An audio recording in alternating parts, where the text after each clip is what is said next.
लोकशाहीचा बुलंद आवाज, रिपब्लिकन वार्ता, महाराष्ट्र. सिंहस्थ कुंभमेळ्याच्या तयारीला वेग. नाशिकमध्ये सारडा सर्कल ते वडाळा नाका दरम्यान अतिक्रमण हटाव मोहीम. पहाटेपासून प्रशासनाची धडक कारवाई. शेकडो पोलीस बंदोबस्तात अनधिकृत बांधकामांवर बुलडोझर. बातमी नाशिक येथून.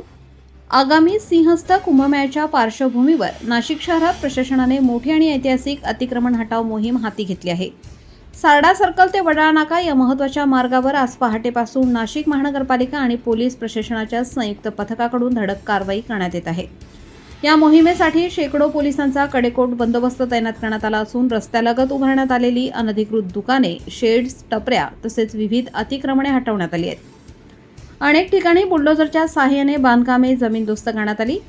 सिंहस्थ कुंभमेळ्यादरम्यान लाखो भाविक नाशिकमध्ये दाखल होणार असल्याने वाहतूक कोंडी टाळणे, रस्ते रुंदीकरण, सुरक्षा व्यवस्था आणि आपत्कालीन यंत्रणांना मोकळा मार्ग उपलब्ध करून देण्यासाठी प्रशासनाने ही मोहीम हाती घेतल्याचे सांगण्यात येत आहे.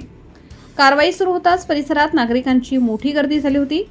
काही ठिकाणी व्यापाऱ्यांनी नाराजी व्यक्त केली असली तरी कायदा आणि सुव्यवस्था अबाधित राखण्यासाठी पोलिसांनी संपूर्ण परिसरात कडेकोट बंदोबस्त ठेवला होता.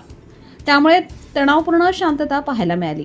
महानगरपालिका प्रशासनाने यापूर्वी संबंधितांना नोटिसा बजावण्यात आल्याचा दावा केला असून शहरातील प्रमुख मार्ग अतिक्रमणमुक्त करण्यासाठी आगामी काळातही अशी कारवाई सुरू राहणार असल्याचे संकेत प्रशासनाकडून देण्यात आले आहेत. रिपब्लिकन वार्ता महाराष्ट्र न्यूजसाठी विशेष प्रतिनिधी आनंद दाभाडे, नाशिक.